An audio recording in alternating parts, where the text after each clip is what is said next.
UGC net exam important प्रश्न। स्वागत है। आरआई कोचिंग के इस विशेष सेशन में आपका स्वागत है, जहां हम यूजीसी नेट पेपर 1 की तैयारी के लिए लेकर आए हैं 2000 सबसे अधिक अपेक्षित प्रश्न श्रृंखला। आज से हम शुरू कर रहे हैं टीचिंग एप्टीट्यूड की प्रैक्टिस। हर प्रश्न को एग्जाम बेस्ड, कॉन्सेप्ट क्लियर और सटीक व्याख्या के साथ डिजाइन किया गया है। हमारा मिशन है यूजीसी नेट 2025 को पहली बार में क्लियर करना। तो चलिए शुरू करते हैं आज का ज्ञान यात्रा। प्रश्न नंबर 1 से। UGC net paper 1 day 1 teaching aptitude 125 प्रश्न। प्रश्न 1, शिक्षण का मुख्य उद्देश्य क्या होता है? उत्तर, विद्यार्थी के ज्ञान, कौशल व दृष्टिकोण का विकास करना। प्रश्न 2, प्रभावी शिक्षण की पहचान क्या है? उत्तर, छात्रों की सक्रिय भागीदारी। प्रश्न 3, शिक्षण एक दो तरफा प्रक्रिया है, इसमें किन दो पक्षों का योगदान होता है? उत्तर, शिक्षक और विद्यार्थी। प्रश्न 4, अधिगम को स्थायी बनाने के लिए सबसे अच्छा माध्यम क्या है? उत्तर, व्यावहारिक अनुभव। प्रश्न 5, अधिगम की प्रकृति कैसी होती है? उत्तर, यह एक सतत और गतिशील प्रक्रिया है। प्रश्न 6, कौन सी विधि में विद्यार्थी स्वयं अध्ययन करते हैं? उत्तर, स्वाधिगम विधि, सेल्फ लर्निंग मेथड। प्रश्न 7, शिक्षण में फीडबैक का क्या महत्व है? उत्तर, यह शिक्षक को अपनी विधि में सुधार लाने में मदद करता है। प्रश्न 8, कौन सा शिक्षण तरीका अनुभव आधारित होता है? उत्तर, प्रायोगिक विधि और एक्सपेरिमेंटल मेथड। प्रश्न 9, रचनात्मकता को बढ़ावा देने वाली विधि कौन सी है? उत्तर, विचार मंथन, ब्रेनस्टॉर्मिंग। प्रश्न 10, एक अच्छा शिक्षक कौन होता है? उत्तर, जो विद्यार्थियों की आवश्यकता को समझकर पढ़ाता है। प्रश्न 11, शिक्षण में विषय वस्तु का क्या स्थान है? उत्तर, यह शिक्षण का मूल आधार है। प्रश्न 12, मूल्यांकन का उद्देश्य क्या है? उत्तर, विद्यार्थी की प्रगति की जांच करना। प्रश्न 13, प्रेरणा का मुख्य स्रोत क्या है? उत्तर, आंतरिक इच्छा और रुचि। प्रश्न 14, अच्छे शिक्षण की सबसे प्रमुख पहचान क्या है? उत्तर, सीखने में सुधार। प्रश्न 15, ब्लैक बोर्ड का उपयोग किस उद्देश्य से किया जाता है? उत्तर, दृश्य स्पष्टता और समझ बढ़ाने के लिए। प्रश्न 16, शिक्षण में विविध विधियां अपनाने का लाभ क्या है? उत्तर, सभी प्रकार के छात्रों की आवश्यकता पूरी होती है। प्रश्न 17, कौन सी विधि बहस और तर्क के आधार पर शिक्षण कराती है? उत्तर, विचार विमर्श विधि, डिस्कशन मेथड। प्रश्न 18, प्रेरणा कितने प्रकार की होती है? उत्तर, दो, आंतरिक और बाहरी। प्रश्न 19, मूल्यांकन में कौन सी विधि मात्रात्मक होती है? उत्तर, वस्तुनिष्ठ विधि, ऑब्जेक्टिव मेथड। प्रश्न 20, कौन सी विधि जांचने योग्य परिणाम देती है?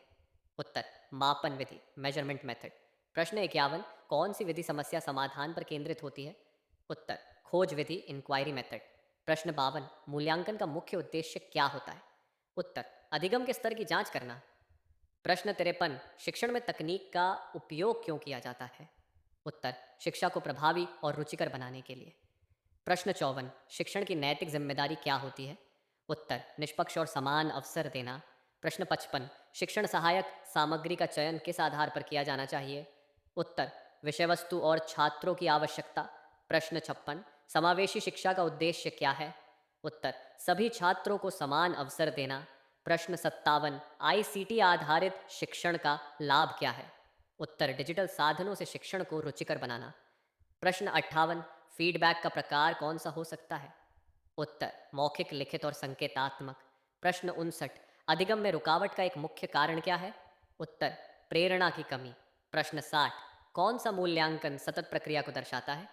उत्तर, फॉर्मेटिव असेसमेंट। प्रश्न 61, कौन सा शिक्षण एड श्रवण आधारित है? उत्तर, रेडियो या ऑडियो रिकॉर्डिंग। प्रश्न 62, माइक्रो टीचिंग क्या है? उत्तर, शिक्षण कौशल का अभ्यास करने की विधि। प्रश्न 63, कौन सा दृष्टिकोण शिक्षण को व्यवहार परिवर्तन मानता है? उत्तर, व्यवहारवादी दृष्टिकोण। प्रश्न 64, पूर्व ज्ञान का महत्व शिक्षण में क्या होता है? उत्तर, नए ज्ञान को जोड़ने में सहायता करता है। प्रश्न 65, शिक्षण उद्देश्यों को कैसे वर्गीकृत किया जाता है? उत्तर, संज्ञानात्मक, भावनात्मक, क्रियात्मक। प्रश्न 66, कौन सी विधि सीखते हुए करने पर जोर देती है? उत्तर, प्रयोगात्मक विधि। प्रश्न 67, कौन सी विधि प्रेरणा और आत्मविश्वास को बढ़ाती है? उत्तर, समूह कार्य विधि। प्रश्न 68, शिक्षण में हेट्रोजीनियस ग्रुपिंग का लाभ क्या है? उत्तर, विविध अनुभवों का आदान प्रदान। प्रश्न 69, प्रभावी शिक्षक की सबसे बड़ी विशेषता क्या होती है? उत्तर, स्पष्टता और विषय पर पकड़। प्रश्न 70, कौन सी तकनीक समस्या आधारित शिक्षण में सहायक है? उत्तर, केस स्टडी विधि। प्रश्न 71, शिक्षक द्वारा दी गई प्रेरणा किस प्रकार होनी चाहिए? उत्तर, सकारात्मक और प्रोत्साहित करने वाली। प्रश्न 72, कौन सी विधि छात्रों की आत्म अभिव्यक्ति को बढ़ावा देती है? उत्तर, रचनात्मक लेखन। प्रश्न 73, पाठ योजना में अधिगम क्रियाएं किसके अनुसार तय होती हैं? उत्तर, उद्देश्यों के अनुसार। प्रश्न 74, कौन सा मूल्यांकन छात्रों की क्षमताओं का परीक्षण करता है? उत्तर, योग्यता आधारित मूल्यांकन। प्रश्न 75, शिक्षक का व्यवहार किस चीज को दर्शाता है? उत्तर, उसका दृष्टिकोण और व्यक्तित्व। प्रश्न 76, शिक्षण में ध्यान आकर्षण का क्या महत्व है? उत्तर, छात्रों को केंद्रित बनाए रखना। प्रश्न 77, कौन सी विधि मानसिक विकास को बढ़ावा देती है? उत्तर, समस्या समाधान विधि। प्रश्न 78, कौन सी प्रणाली सतत अधिगम पर बल देती है? उत्तर, सत और व्यापक मूल्यांकन सीसी। प्रश्न 79, छात्रों की विविधता को कैसे संभाला जाए? उत्तर, विभेदित शिक्षण रणनीति अपनाकर। प्रश्न 80, शिक्षण कौशल का उद्देश्य क्या होता है? उत्तर, प्रभावी शिक्षण व्यवहार का विकास। प्रश्न 81, कौन सा दृष्टिकोण अधिगम को सक्रिय प्रक्रिया मानता है? उत्तर, रचनावादी दृष्टिकोण कंस्ट्रक्टिविस्ट अप्रोच। प्रश्न 82, छात्रों में आत्म प्रेरणा लाने का सर्वोत्तम उपाय क्या है? उत्तर, उनकी रुचि के अनुसार विषय प्रस्तुत करना। प्रश्न 83, सह पाठ्यक्रम क्रियाओं का उद्देश्य क्या होता है? उत्तर, व्यक्तित्व का सर्वांगीण विकास। प्रश्न 84, कौन सी योजना शिक्षक के लिए पूर्व तैयारी का साधन है? उत्तर, शिक्षण योजना टीचिंग प्लान। प्रश्न 85, समूह चर्चा का लाभ क्या है? उत्तर, विचारों का आदान प्रदान। प्रश्न 86, कौन सी योजना साप्ताहिक शिक्षण व्यवस्था बताती है? उत्तर, यूनिट योजना। प्रश्न 87, पाठ योजना में क्या शामिल होता है? उत्तर, उद्देश्य विधि सामग्री मूल्यांकन। प्रश्न 88, शिक्षण में अधिगम शैलियों का ध्यान क्यों रखा जाता है? उत्तर, सभी प्रकार के छात्रों को लाभ हो सके। प्रश्न 79, कौन सी विधि अधिगम में स्वायत्तता को बढ़ावा देती है? उत्तर, ओपन लर्निंग। प्रश्न 90, ई लर्निंग का प्रमुख लाभ क्या है? उत्तर, कहीं भी कभी भी सीखने की सुविधा। प्रश्न 91, कौन सा मूल्यांकन समापन के समय होता है? उत्तर, समापक मूल्यांकन समेटिव असेसमेंट। प्रश्न 92, कौन सी विधि जिज्ञासा को बढ़ाती है?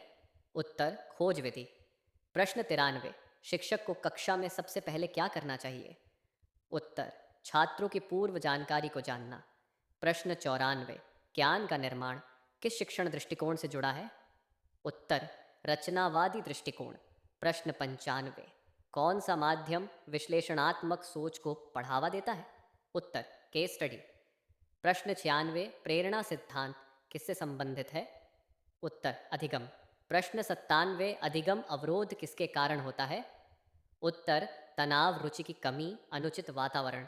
प्रश्न 98, सहयोगात्मक अधिगम का अर्थ क्या है? उत्तर, समूह में मिलकर सीखना। प्रश्न 99, शिक्षक की भूमिका किस प्रकार की होनी चाहिए? उत्तर, मार्गदर्शक और प्रेरक। प्रश्न 100, कौन सा दृष्टिकोण शिक्षा को सामाजिक प्रक्रिया मानता है? उत्तर, समाजवादी दृष्टिकोण। प्रश्न 101, शिक्षण में अनुकरण की भूमिका क्या होती है? उत्तर, बच्चों में व्यवहार और भाषा सीखने में सहायक। प्रश्न 102, शिक्षक द्वारा प्रेरणा देने का सर्वोत्तम तरीका क्या है? उत्तर, सकारात्मक उदाहरण प्रस्तुत करना। प्रश्न 103, कौन सी विधि सीखते हुए सीखना को प्रोत्साहित करती है? उत्तर, सक्रिय शिक्षण एक्टिव लर्निंग। प्रश्न 104, शिक्षण में मूलभूत घटक क्या है? उत्तर, उद्देश्य विषय वस्तु विधि और मूल्यांकन। प्रश्न 105, शिक्षक की भाषा कैसी होनी चाहिए? उत्तर, स्पष्ट सरल और प्रभावशाली। प्रश्न 106, शिक्षण में अंतर क्रिया किसे कहते हैं? उत्तर, शिक्षक और छात्र के बीच संवाद। प्रश्न 107, अधिगम के स्तरों को कौन वर्गीकृत करता है? उत्तर, ब्लूम्स टैक्सोनॉमी। प्रश्न 108, शिक्षण में त्रुटि विश्लेषण क्यों आवश्यक है? उत्तर, सुधारात्मक रणनीति तैयार करने के लिए। प्रश्न 109, कौन सी मूल्यांकन विधि निरंतर सुधार में सहायक है? उत्तर, फॉर्मेटिव असेसमेंट। प्रश्न 110, छात्र केंद्रित शिक्षण का लाभ क्या है? उत्तर, आत्मनिर्भरता और सक्रिय सहभागिता। प्रश्न 111, कक्षा में शांति बनाए रखने का तरीका क्या है? उत्तर, संवाद और नियमों का पालन कराना। प्रश्न 112, कौन सा शिक्षण एड 3 डायमेंशनल होता है? उत्तर, मॉडल। प्रश्न 100, 13. शिक्षक को छात्र की कठिनाइयाँ कैसे पहचाननी चाहिए? उत्तर, अवलोकन और फीडबैक के माध्यम से। प्रश्न 114. कौन सा मूल्यांकन उद्देश्य आधारित होता है? उत्तर, क्राइटेरियन रेफरेंस टेस्ट। प्रश्न 115. अधिगम में पूर्वानुभव क्यों ज़रूरी है? उत्तर, नया ज्ञान जोड़ने के लिए आधार प्रदान करता है। प्रश्न 116. शिक्षण में अधिगम की गति किसे कहते हैं? उत्तर, छात्र द्वारा विषय समझने की रफ्तार। प्रश्न 117. कौन सा शिक्षण मॉडल स्वतंत्र अधिगम को बढ़ावा देता है? उत्तर, ओपन डिस्टेंस लर्निंग ओडीएल। प्रश्न 118. माइक्रो टीचिंग का उद्देश्य क्या है? उत्तर, शिक्षण कौशल का विकास। प्रश्न 119. आईसीटी का पूर्ण रूप क्या है? उत्तर, इंफॉर्मेशन एंड कम्युनिकेशन टेक्नोलॉजी। प्रश्न 120. ब्लैक बोर्ड का प्रयोग किस लिए होता है? उत्तर, विषय को स्पष्ट रूप से समझाने के लिए। प्रश्न 121. शिक्षण की प्रक्रिया में कौन सा तत्व केंद्रीय होता है? उत्तर, छात्र। प्रश्न 122. कौन सा अधिगम सिद्धांत सुदृढ़ीकरण पर बल देता है? उत्तर, व्यवहारवादी सिद्धांत। प्रश्न 123. शिक्षक और छात्रों के बीच अच्छा संबंध किससे बनता है? उत्तर, विश्वास और संवाद। प्रश्न 124. छात्रों में आलोचनात्मक सोच कैसे उत्पन्न होती है? उत्तर, खुली चर्चा और विश्लेषणात्मक गतिविधियों से। प्रश्न 125. मूल्यांकन में छात्रों की भागीदारी क्यों आवश्यक है? उत्तर, आत्म मूल्यांकन और सुधार की भावना के लिए। आपने अभी 125 महत्वपूर्ण प्रश्न पूरे कर लिए हैं, बधाई हो। अगर आपने इन सवालों को ध्यान से हल किया है तो समझ लीजिए टीचिंग एप्टीट्यूड का बेस मजबूत हो रहा है। अगला टॉपिक या डे 2 का सेट पाने के लिए हमें फॉलो करें। यूट्यूब, व्हाट्सएप, टेलीग्राम सभी पर आरी कोचिंग उपलब्ध है। याद रखें, कॉन्सेप्ट, प्रैक्टिस, रिविजन, सक्सेस फिर और हमारा लक्ष्य है मिशन नेट यूजीसी नेट 2025। अगला सेट जल्दी ही आएगा, तब तक अभ्यास जारी रखें। ऑल द बेस्ट, जीत आपकी होगी।